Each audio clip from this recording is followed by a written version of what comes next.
Happy Sunday, folks. Hope this comes through well.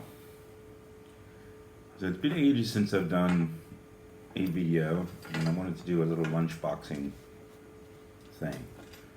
This right here is a little shaving kit DSP thing. Some people will have seen this. This is my little travel kit for the stomp.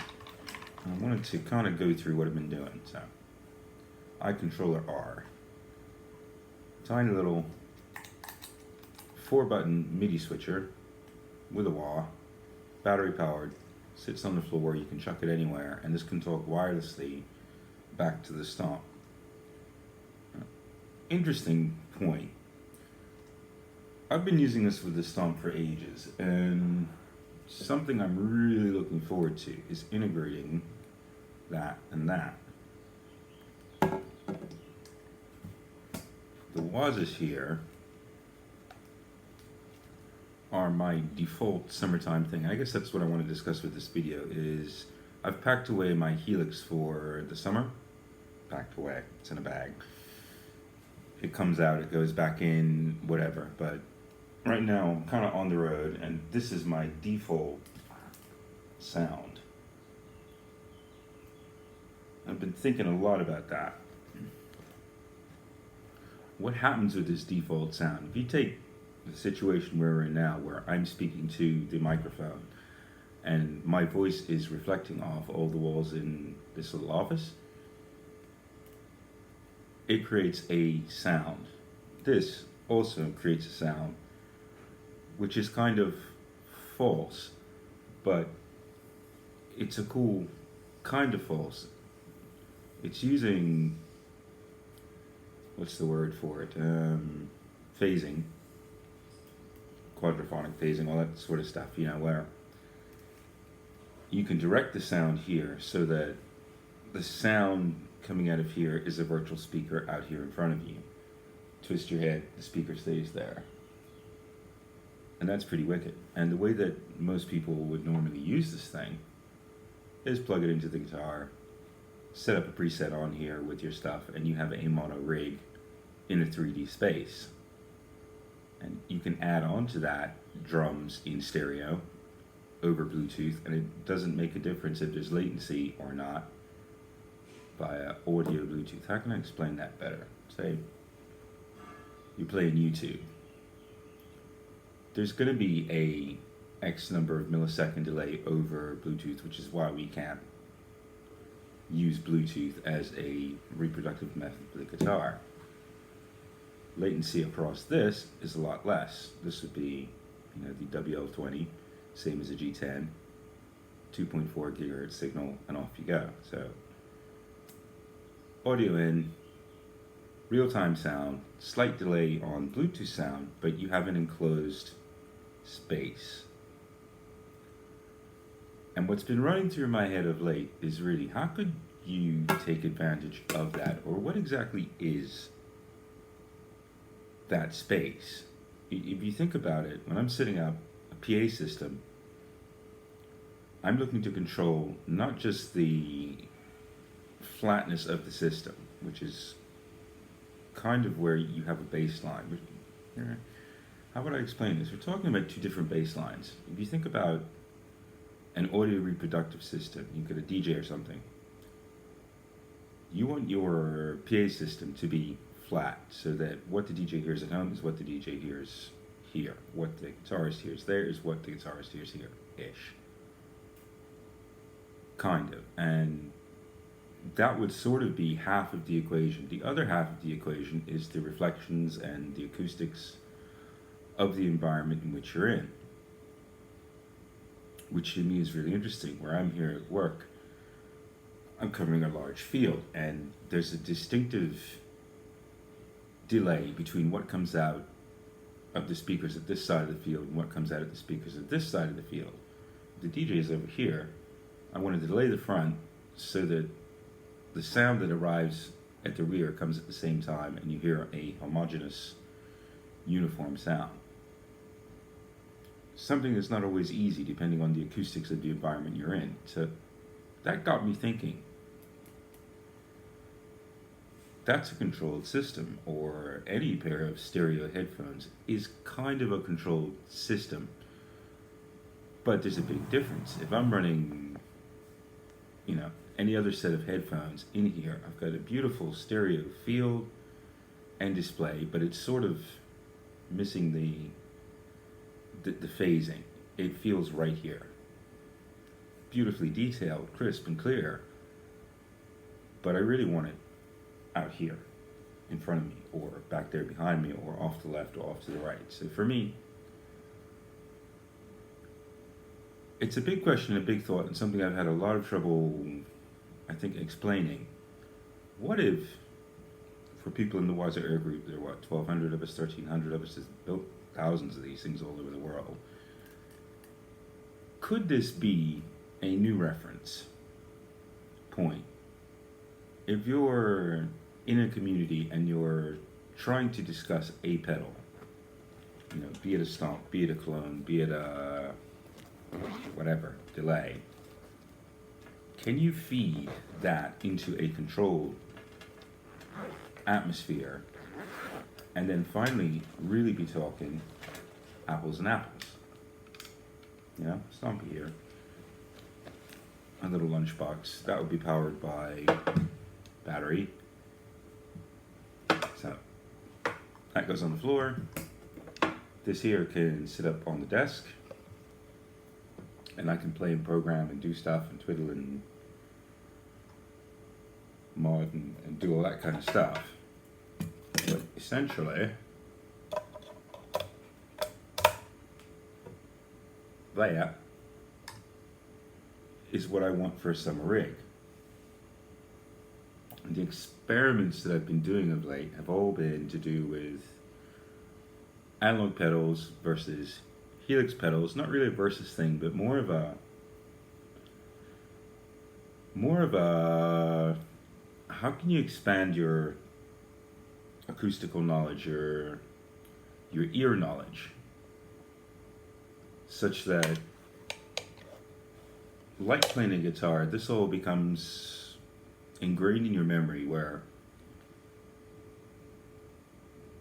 the differences of attaching pedals to the front of the stomp or in the loop of the stomp, or expanding your DSP, which goes into buffering, which goes into cable lengths, which goes into powering, which goes into a whole bunch of stuff.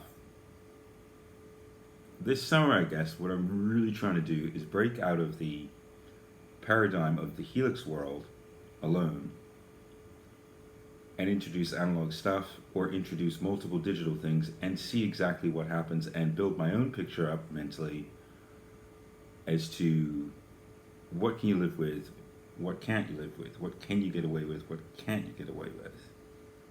Is for me the ultimate travel thing is to stick a G10 here in front of this, go wireless into the helix, use the helix to mix and mash analog, digital, whatever, together, and come back. So latency from the guitar to a buffered signal to the G10. Latency coming back, I can live with that for the music that I'm doing. It's all super delays, a half a second here, a second there, repeats, all that kind of stuff. What I've been trying to figure out is what happens with that, and what I'd be interested in is your thoughts as to what you've seen. If you're in the Strymon Iridium group, everybody over there is using distinct pedals. Some of us are using hybrid setups like this. And, comment below in the bottom of this video, what are your thoughts regards multiple analog, digital, analog conversions, running stuff in loops, running stuff out of loops? What's your breaking point there? Really what I'm trying to get down to is, I don't know, figuring out where things work and where things don't work in a given situation, and what is real and what is not. possibly the most interesting thing so far that I've found. You know, I got this clone pedal, a clone of a clone of very distinctive original cloned. And I was really blown away at first test in the loop. The Helix and this thing sounded almost identical. There was such a minor overlap. And a lot of people say, you know, these things are there. They're like 95% there. I would say this thing was even closer than that. It was 99% the same. What was my initial gut reaction? Damn, you know, I just went out and spent $300 on a clone pedal and I've got the same thing here. And then I thought, yay. If I don't have that clone pedal, that's the same sound. Then I thought, yay again. If that dies on me and I want the clone sound, I've got the clone. I've got 100 hours on an iBook battery on the clone versus 5-6 hours of this on a 26,000 megahertz battery. And let's face it, the big deal in summertime is to be able to take a guitar, take a pedal of some sort, take a wireless thing, and go and chill out outside and play. And I've been really enjoying that. So there's an update for the channel, kind of where I'm going. Sorry if this is running all over the place. It's not really easy to gather my thoughts on this, but I'd be very interested to know your opinions on it. Are there people out there who have gone from, like me, the complete digital world, from what the hell's it called, BiFXX, that sort of thing, into the Helix world, where you're, for me, making a fairly high jump into a new level of sound, and then have gone to the route of individual analog pedals? Obviously, there are differences. Your pick attack, etc., is all in there, but the bigger, elongated, huge question for me and for my mini dream rig is this. For a given amount of delay, buffering, latency, blah, blah, blah, blah, blah, end to end, can you ever get a system that is completely controllable like this? You know, I'll give you another example. Say I took a Variax digitally via VDI into a Helix floor, digitally out into a power cab. Boom, there you have digital from guitar all the way to the speaker, minimal latency all the way across the board, and full control of everything. That would be the Helix Dream Rig, the update of the original Dream Rig concept with the Podco and Variax and amps and all that sort of stuff. That's been my goal all the way through, to get end-to-end control by MIDI of everything.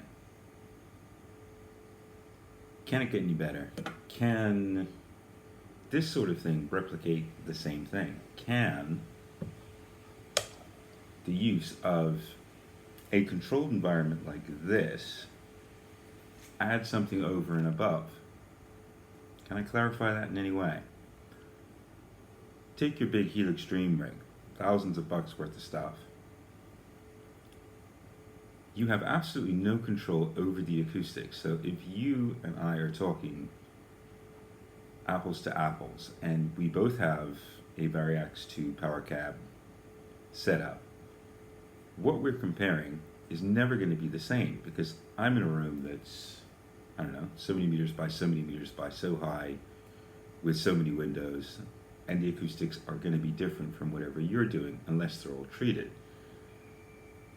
So, is there an angle for this? Could one say, okay, let's all adopt WAZA Airs, or let's all adopt Sony Pro, blah blah, DTM, whatevers? At what point could we actually say, okay, we have a reference standard? I know range, full response speakers would be that. No, they wouldn't be that. Headphones would get you there, but it's definitely a question, I think, of sort of the human effect of depth perception, which you kind of lose in stereo. You get a stereo spread, yes. You could apply phasing and you could get some distance between you. You could apply reverb and get some distance between you. But overall, for a one-to-one comparison, say you're at Jason Sadai's and you made a preset in the Helix, and you get all these constant discussions over something's being adding in the door, or, you know, I mean, the guy spends hours and hours and hours notching levels and making sure everything is exact and precise, and, you know, way beyond anything I would go to. But thinking about that, could you use this, or Sony's, or, you know, I don't know, whatever speakers, whatever headphones you want, have a reference set, and then have an actual productive discussion around tone? What do you think? Signing out.